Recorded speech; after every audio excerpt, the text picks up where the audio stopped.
সালামু আলাইকুম রহমতুল্লাহ। প্রিয় আলিমের শিক্ষার্থীরা, আপনারা জানেন যে আমাদের কোরআন থেকে আলিম পরীক্ষাতে সূরা আল ইমরান সিলেবাসের আওতাভুক্ত। তো সূরা আল ইমরান থেকে উম কিছু আয়াত এমন আছে যেগুলো বারংবার বোর্ড পরীক্ষাগুলোতে আসে। এগুলোর অর্থ করতে বলে অথবা এগুলো থেকে খ নম্বর প্রশ্নতে আসে। তো আমরা আহ আজ দেখব সূরা আল ইমরানের 61 নম্বর আয়াতটা। এই আয়াতটা অনেকবার আসছে বিগত সালগুলোতে। যদি একটু আমরা বিগত সালের প্রশ্নগুলো একটু অ্যানালাইসিস করি তাহলে দেখতে পাবো যে এই আয়াত থেকে অনেকবার প্রশ্ন করা হয়েছে। তো এই আয়াতের প্রতিটা ওয়ার্ড ভেঙ্গে ভেঙ্গে আমরা পড়ার চেষ্টা করব, কারণ একটা আয়াত ওয়ার্ড বাই যদি আমরা পড়তে পারি তাহলে সেক্ষেত্রে এখান থেকে অর্থ করা তো সহজ হবেই, প্লাস এর থেকে যদি খ নম্বরে কোনো প্রশ্ন আসে এটাও আমরা খুব সহজভাবে অ্যান্সার করতে পারবো ইনশাআল্লাহ। তো আমরা শুরু করি। আউযু বিল্লাহি মিনাশ শাইতানির রাজিম। আল্লাহ তাআলা আমাদেরকে বলতেছেন, ফামান হাজ্জাকা ফীহি মিন বা'দি মা জাআকা মিনাল ইলম। ফামান এর অর্থ হচ্ছে, আমরা জানি ফা অর্থ অতঃপর, তারপরে বলা হইতেছে ফামান এরপরও যদি বা অতঃপর যদি হাজ্জাকা তারা তোমার সঙ্গে কি করে, বিতর্ক করে। কা এর মাঝ হচ্ছে রাসূল সাল্লাল্লাহু আলাইহি ওয়াসাল্লাম। অর্থাৎ এরপরও যদি তোমার সঙ্গে কি করে, হাজ্জা অর্থ বিতর্ক করা, হাজ্জাকা তোমার সঙ্গে বিতর্ক করে, ফিহি সেই ব্যাপারে। কোন ব্যাপারে? মিম বাদি এরপরও, মা যা আকা যা তোমার কাছে এসেছে। ঠিক আছে, যা অর্থ আশা, যা আকা তোমার কাছে এসেছে, অর্থাৎ যা তোমার কাছে এসেছে মিনাল ইলম জ্ঞান। অর্থাৎ আল্লাহ তাআলার পক্ষ হতে যে ইলম বা জ্ঞান তোমার কাছে এসেছে, এরপরও যারা তোমার সঙ্গে কি করে, হাজ বিতর্ক করে, তর্ক বিতর্ক করে, তখন আল্লাহ তাআলার নির্দেশনা কি, ফাকুল তাআলাউ নাদউ আবনাআনা ওয়া আবনাআকুম। ফাকুল অতঃপর তুমি বলো, তাআলাউ তাদেরকে, নাদউ এবং ডাকো বা ডাকতে বলো, আবনাআনা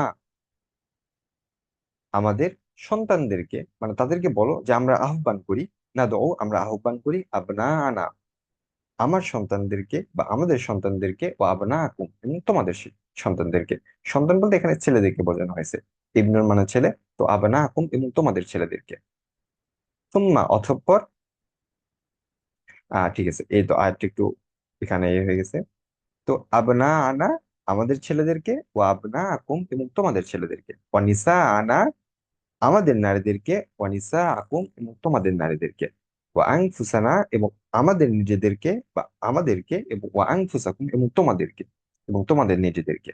তাহলে কি বলতেছে আল্লাহ তাআলা, যদি আল্লাহ তাআলার পক্ষ হতে ওহী আসার পরেও তারা তর্ক বিতর্ক করে, তাহলে কি বলতে হবে, যে আসো আমরা আহ্বান করি আমাদের ছেলেদেরকে এবং তোমাদের ছেলেদেরকে, আমাদের নারীদেরকে এবং তোমাদের নারীদেরকে, এবং আমাদের নিজেদেরকে, আংফুসানা নফস থেকে আংফুসানা আমাদের নিজেদেরকে, ও আংফুসাকুম এবং তোমাদের নিজেদেরকে। তোমা অতঃপর নাবতাহিল আমরা বিনীতভাবে কি করি, আবেদন করি। অর্থাৎ পরবর্তীতে বলা হচ্ছে যে অতঃপর আমরা এদেরকে, মানে আমাদের নিজেদেরকে, আমাদের ছেলেদেরকে এবং আমাদের নারীদেরকে ডাকার পর আমরা কি করব, নাবতাহিল আমরা বিনীতভাবে আবেদন করি, ফানা জাআল এবং আমরা দিই, কি দিই আমরা, লাআনাতাল্লাহ আল্লাহ তাআলা লানত বা আল্লাহ তাআলার অভিশাপ। অর্থাৎ আমরা বিনীতভাবে আবেদন করে আমাদের উপর কি করি, বা ফানাজাআল আমরা দিই, লাআনাতাল্লাহ আল্লাহ তাআলার অভিসম্পাত অভিসম্পাত আলাল কাযিবিন মিথ্যাবাদীদের উপর। ঠিক আছে, তাহলে সবাইকে একত্র করে তারপরে বলা হচ্ছে যে মিথ্যাবাদী যারা তাদের উপর আল্লাহ তাআলা লানত বর্ষিত হোক। তো এটা থেকে আমরা জানি যে সূরা আলী ইমরান 61 নম্বর আয়াতটা হচ্ছে মুবাহালার আয়াত।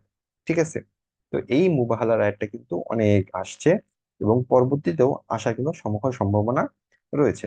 তো এই আয়াতটা আমরা কি ওয়ার্ড বাই ওয়ার্ড পড়লাম। তো আশা করি আপনাদের কাছে এটা সহজ লেগেছে। এইরকম ধারাবাহিকতায় সূরা আলী ইমরান থেকে আরো যে আয়াতগুলো আসার মতো বা বিগত সালগুলোতে খুব বেশি পরিমাণ আসছে, এগুলো আমরা ধারাবাহিকভাবে এরকম আলোচনা করব ইনশাআল্লাহ।